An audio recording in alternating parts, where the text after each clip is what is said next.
Greetings, my English 101 students.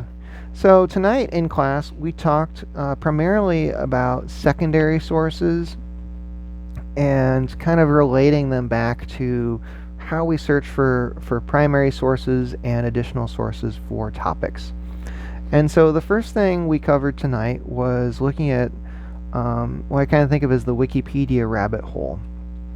And basically, when we're talking about Wikipedia, as I mentioned in class, one of the reasons it is not a good source for your papers to cite is because Wikipedia is too good at what it does. As I mentioned, it is quite possibly the world's best secondary source. And one of the reasons for that is because they have thousands of editors. They have, countless pages. It is a huge repository of information. But the scale of that also means that the information they provide is very broad. Okay, they don't give the kind of depth of research that you need for your papers. What they do give, however, is lists of sources.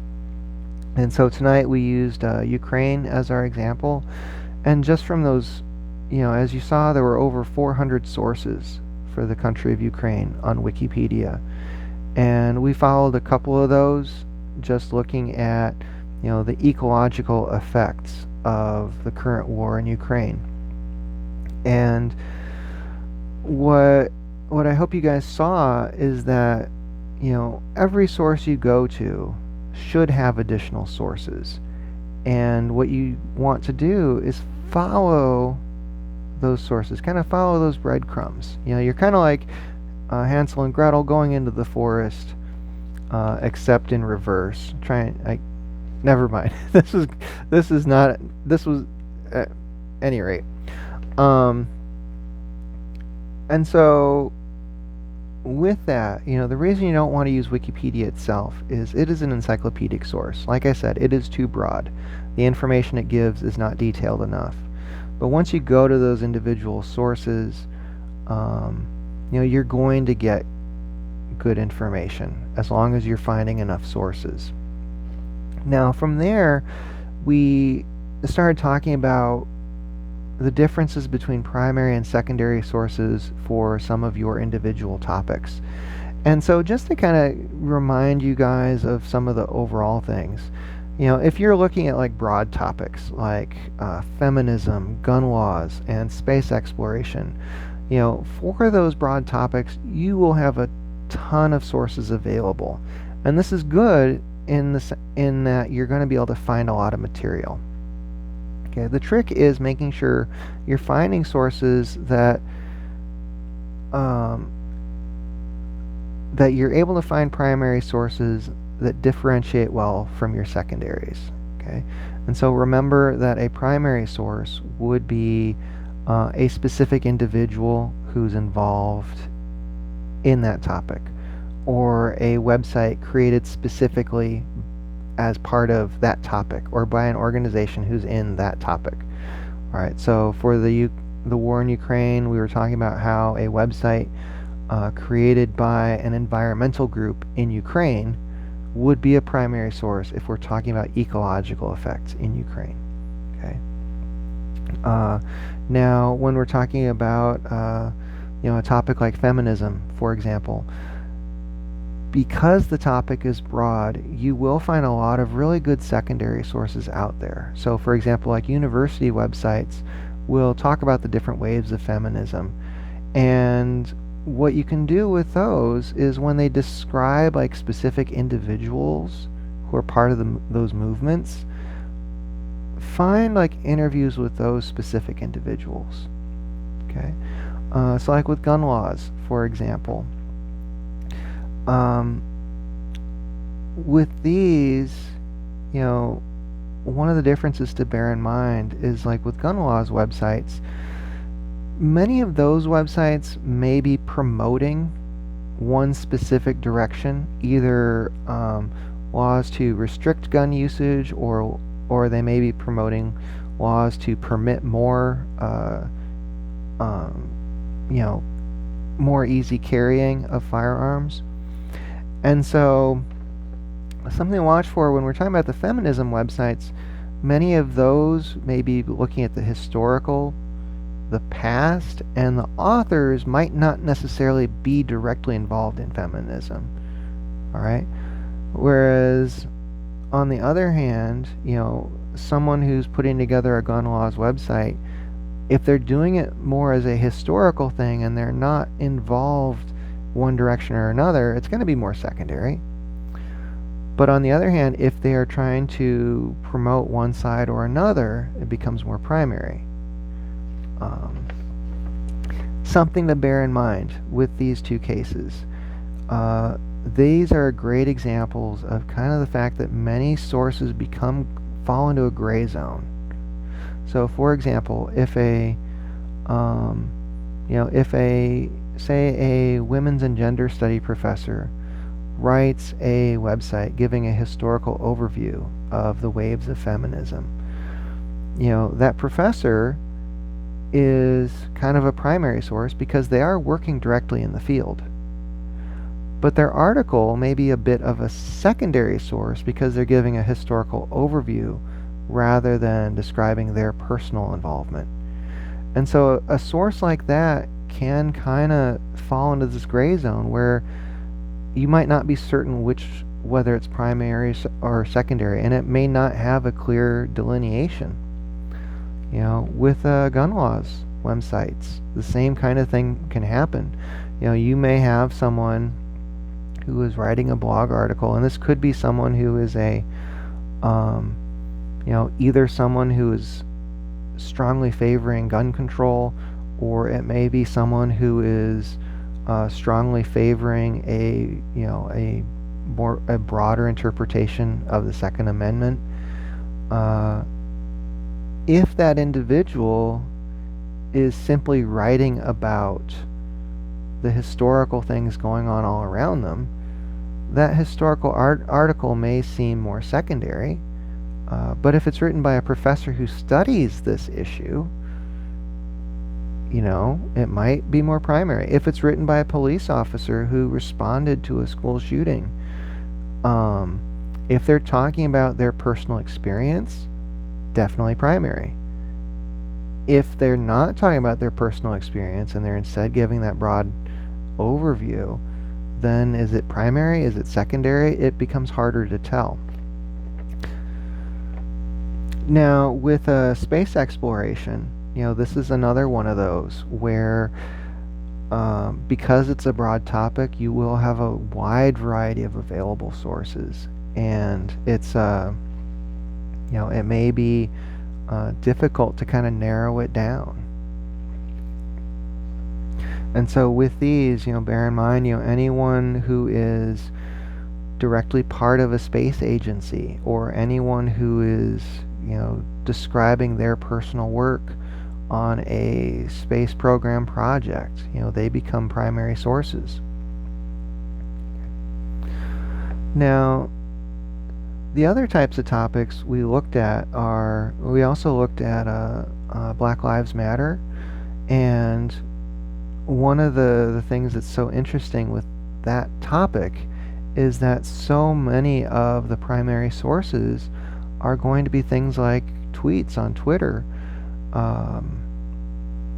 because Black Lives Matter originally came about because of the ability to share the outrage about police brutality and to actually get the word out and to have that message shared without it being kind of missed by the more traditional media. And so one of the things that I want you guys to bear in mind with your primary and secondary sources is that you are free to use any type of source. If it's a YouTube video, if it's a tweet, with some of the most important primary sources we have with the Black Lives Matter movement are those body cams that the police wear, or if you really want to go back to the Rodney King beating in I believe 1992, that video footage about, had showed 5 white police officers just beating up a black man who was on the ground. That was the kind of experience that many African American males have experienced.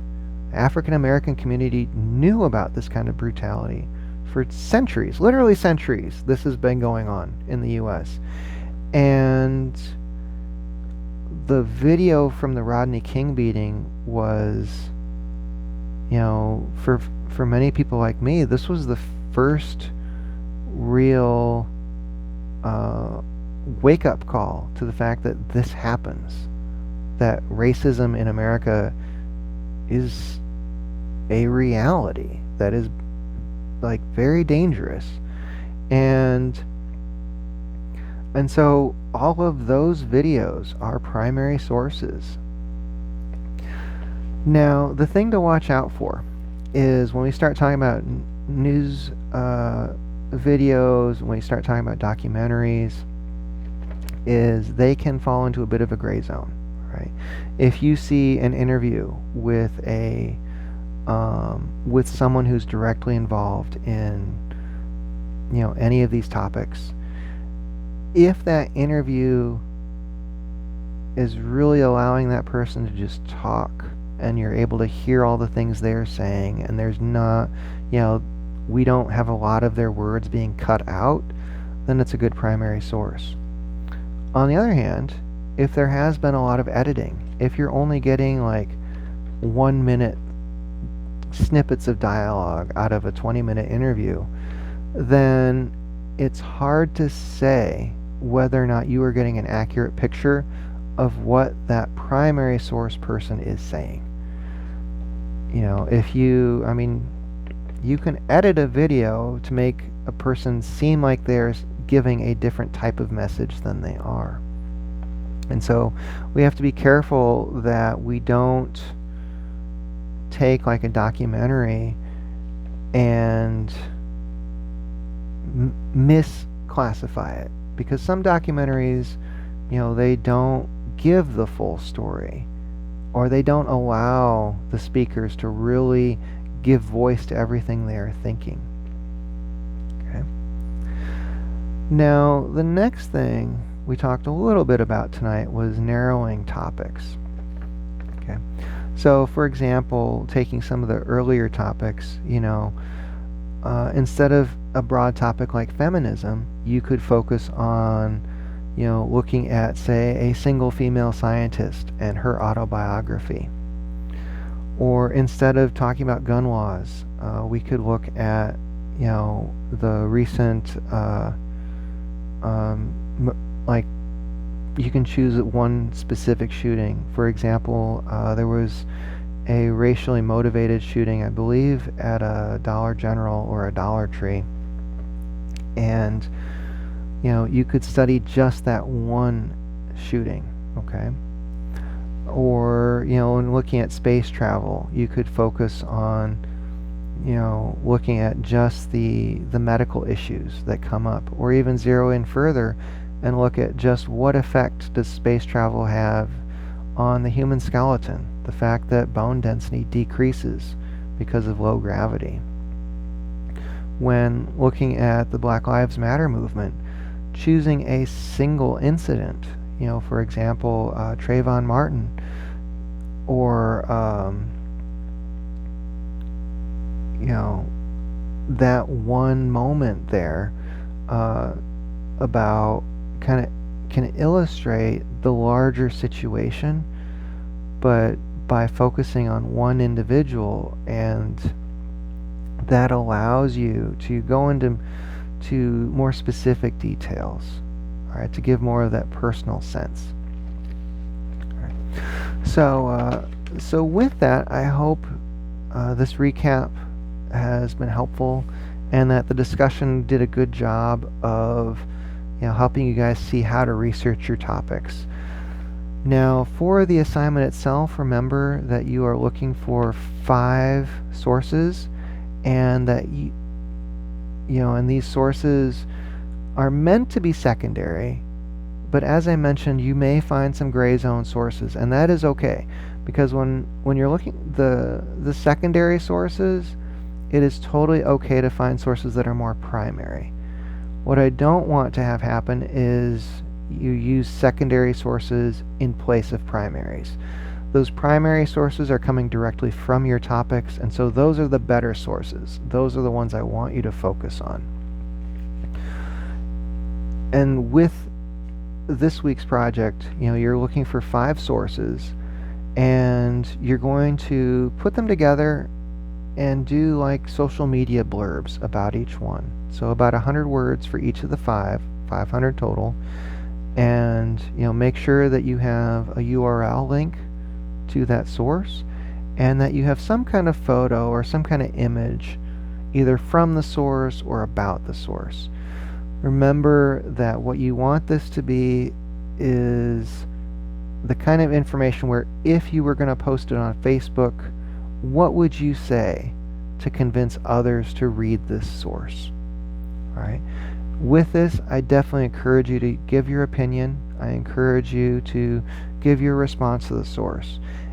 If you have a source that you don't like or you personally feel is not accurate, definitely feel free to say that. You could say something along the lines of, "Oh my gosh, check out this source. Can you believe people are this wrong-headed?" On the other hand, you could say, "Look at this source. I love the way this source does X. You should check this out." So, although we haven't really covered multimodality very much yet, the goal here is that you are using the source and your description along with some visual elements to, kind of convey what these sources are doing. So, with that, please let me know in case of any questions. As I mentioned before, text is a lot faster than email. So if you have questions on the assignment, I encourage you to text me. And with that, I hope you guys have a good rest of the week.